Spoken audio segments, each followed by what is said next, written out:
This is a demonstration of problem 246, construct and analyze balance sheet amounts from incomplete data. We are given selected balance sheet amounts for 3M, a manufacturer of consumer and business products, for 3 recent years as shown. In Part A, it asks us to compute the missing balance sheet amounts for each of the 3 years shown. So we're going to use the information that we've been given in the table to compute the missing amounts. In 2018, the first missing amount is long-term assets. However, we are given total assets of $36,500 and we are given current assets of $13,709, and we know that the difference between the two would be our long-term assets of $22,791.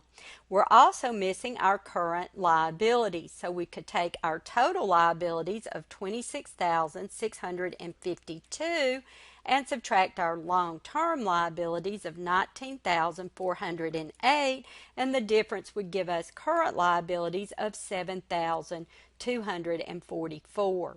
In 2017, we are missing total assets. However, we are given current assets of $14,277 and long-term assets of $23,710, and when we add those two together, we get total assets of $37,987.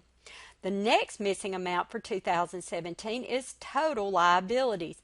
Again, we have current liabilities of $7,687, and we have long-term liabilities of $18,678. And when we add those two together, we get our total liabilities of $26,365. In 2016, we are missing current assets. We have total assets, though, of $32,906, and when we subtract our long-term assets of $21,180, the difference would be current assets of $11,726. The next and last missing amount is stockholders' equity for 2016. We know that stockholders' equity is equal to total assets minus total liabilities. So we have total assets of $32,906 and total liabilities of $22,563. When we take the difference, we get our stockholders' equity of $10,343. Part B states which of the following would not be included among 3M's current assets, and select all that apply. I'm going to let you answer this part on your own. Remember, though, that current assets are those that a company expects to convert to cash or use within its operations within the coming fiscal year. And this asks you which ones would not be current assets, so make sure that you choose the ones that would be long-term assets. In Part C, it states which of the following would be included among 3M's long-term assets, select all that apply. And again, it's asking you for long-term assets.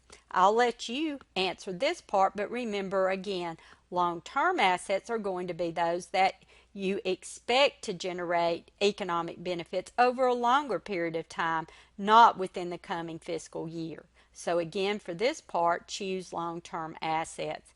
And that is the end of the demonstration for problem 246.